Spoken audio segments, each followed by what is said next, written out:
O Senhor esteja convosco. Ele está no meio de nós. Proclamação do Evangelho de Jesus Cristo, segundo Lucas. Glória a vós, Senhor.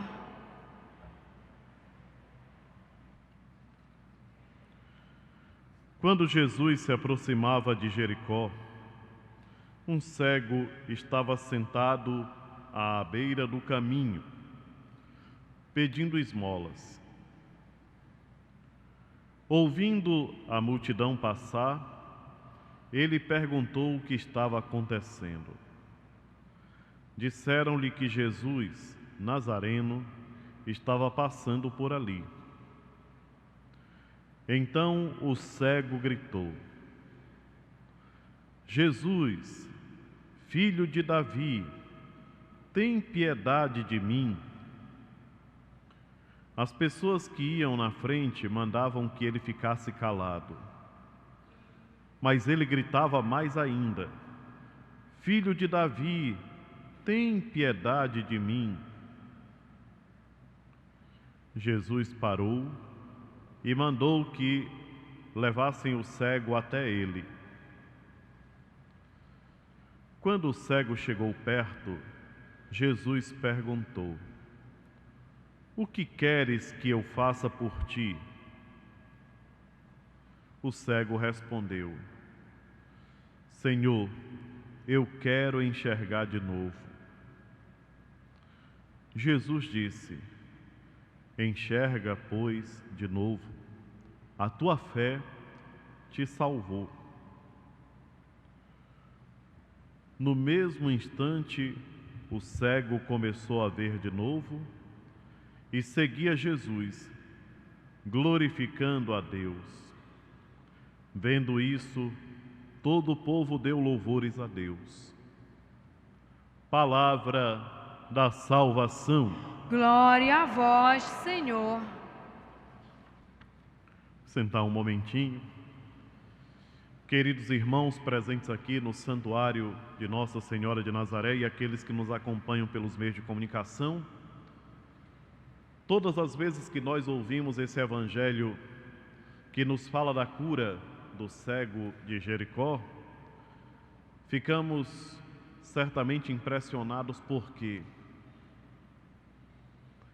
é um prodígio muito bonito aquele que é narrado no Evangelho de Lucas. É um prodígio sem igual. Somente Deus poderia fazer com que uma pessoa completamente cega recuperasse a visão. Porém, a primeira leitura de hoje, do Antigo Testamento, do livro dos Macabeus, do primeiro livro dos Macabeus, nos fala de uma realidade que nós também acompanhamos com muita preocupação. Naquela época do rei Antíoco,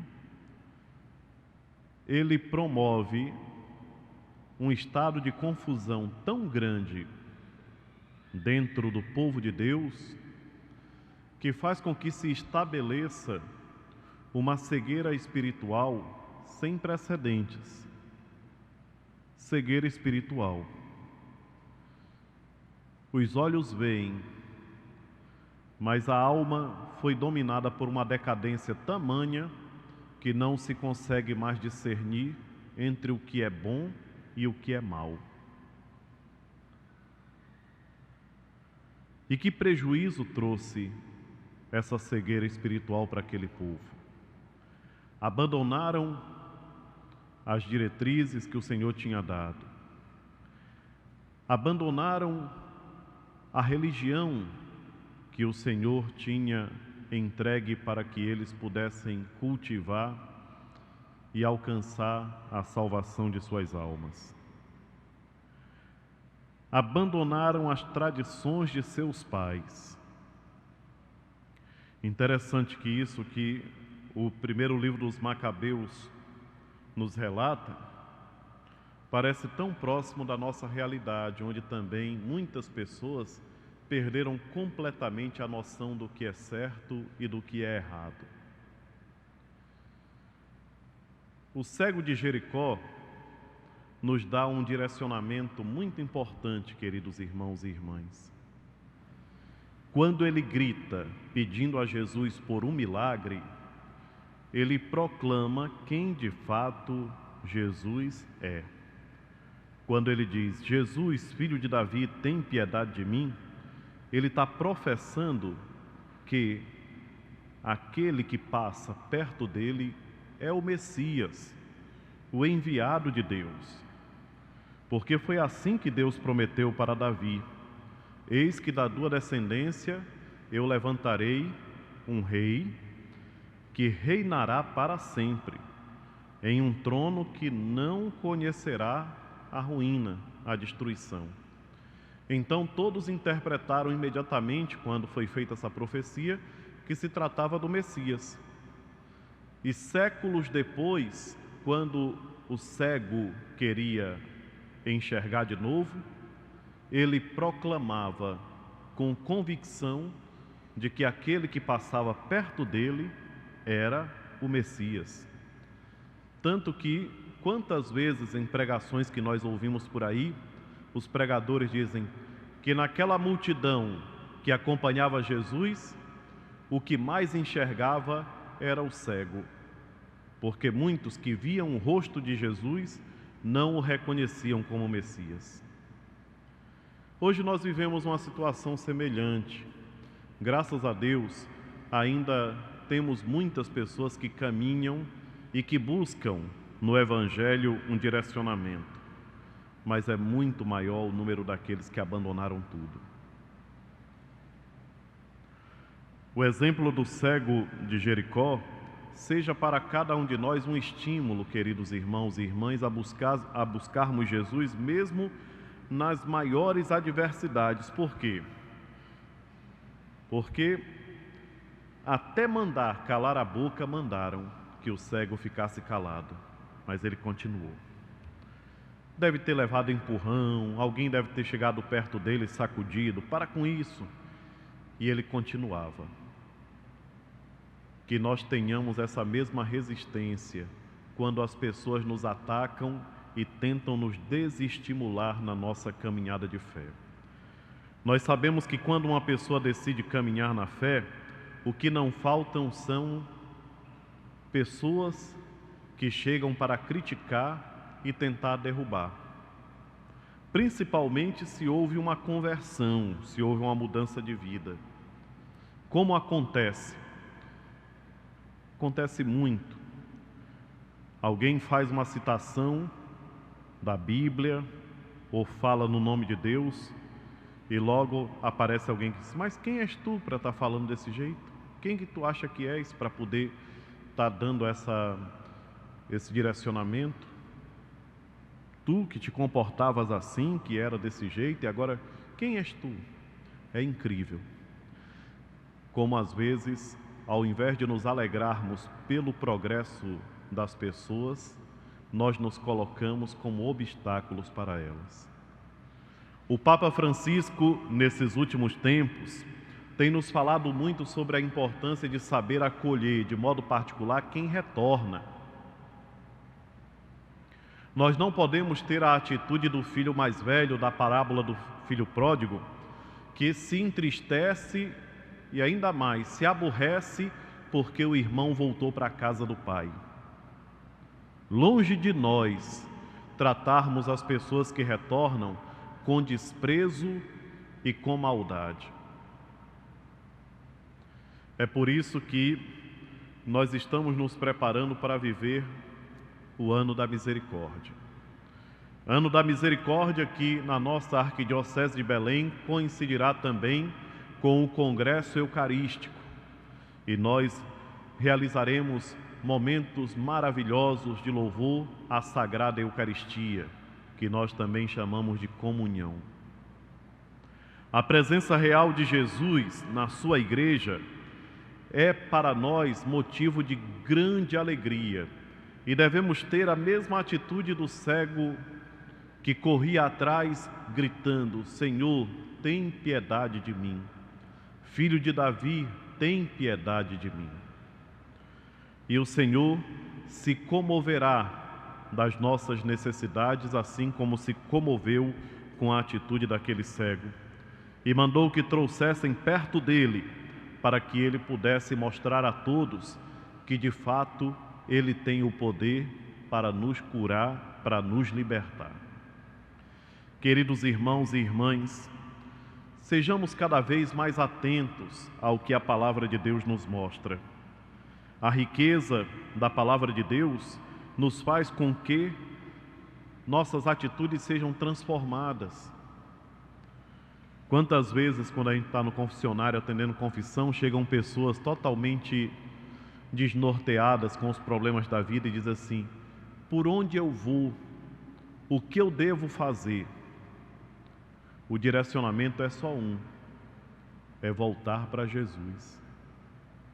E o primeiro movimento de retorno para Jesus se dá através do Evangelho. É lendo e procurando compreender as palavras do Evangelho que nós começamos a retornar para Ele e encontrar nele a força que precisamos.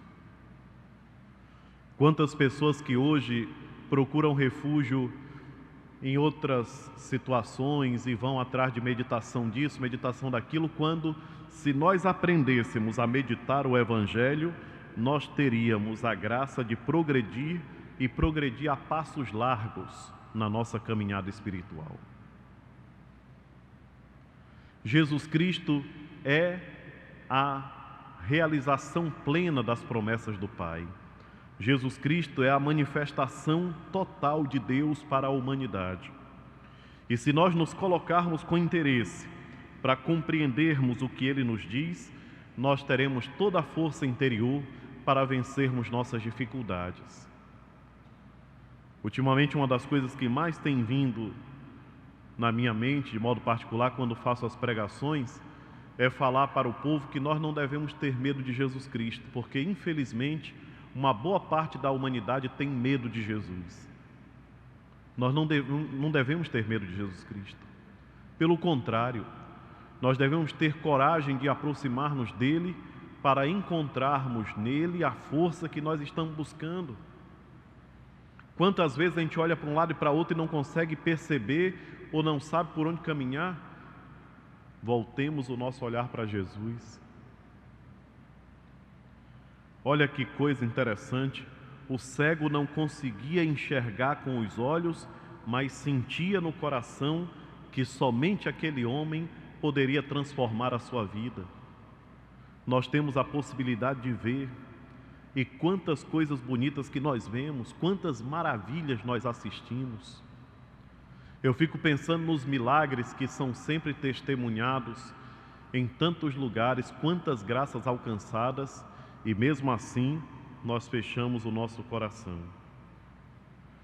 Hoje nós temos uma tendência muito grande a querer olhar para tudo que é negativo e não olharmos para as coisas bonitas e positivas que estão diante de nós. E tem muita coisa bonita, e tem muita coisa positiva. Tem muita gente boa trabalhando e fazendo bem pela humanidade. Infelizmente, todos nós, inclusive eu, nós temos uma tendência terrível a fixar o nosso olhar nas coisas negativas, nas pessoas ruins, em quem vive fazendo mal. E não nos damos conta do grande número de pessoas fazendo bem. Existe muita gente boa. Tenhamos a coragem, irmãos e irmãs, de olhar para as coisas boas da vida. Paremos de olhar para as coisas negativas que não nos levam a nada, senão a perdermos o ânimo de caminhar. É por isso que é preciso começar o dia com o Evangelho nas mãos. Quando a gente chega agora à noite para participar da missa, ou para ouvir, ou para assistir pela TV, nós já estamos com a alma fortalecida pela palavra que lemos de manhã, como primeira higiene espiritual. Assim como nós fazemos a higiene para poder estarmos limpinhos e entrarmos em contato com os irmãos e irmãs com quem a gente convive no trabalho, na família, no dia a dia, que nós tenhamos também essa preocupação de fazer uma boa higiene espiritual, pegando o Evangelho de manhã cedo e pedindo ao Espírito Santo de Deus: Espírito Santo de Deus, dai-me a força, dai-me a luz necessária para eu compreender o que a palavra tem a me dizer hoje. O que eu posso aprender com esse Evangelho? E depois de rezar, lê. E se não bastou ler uma vez, relê. E depois de terminar de fazer uma leitura bem atenta, parar para lembrar do que mais tocou o coração. E depois disso fazer uma boa oração em cima daquilo que leu. Exemplo: Senhor meu Deus, Filho de Davi, eu te peço, abre os olhos da minha alma, abre os olhos do meu corpo, para que eu possa perceber a Tua presença perto de mim, para que eu não compactue com o mal, mas que eu possa fazer o bem. São essas coisas, meus irmãos e minhas irmãs, que nós temos que aprender a fazer diariamente, se de fato nós desejamos ser felizes. O caminho é esse. Seja louvado nosso Senhor Jesus Cristo. Seja louvado.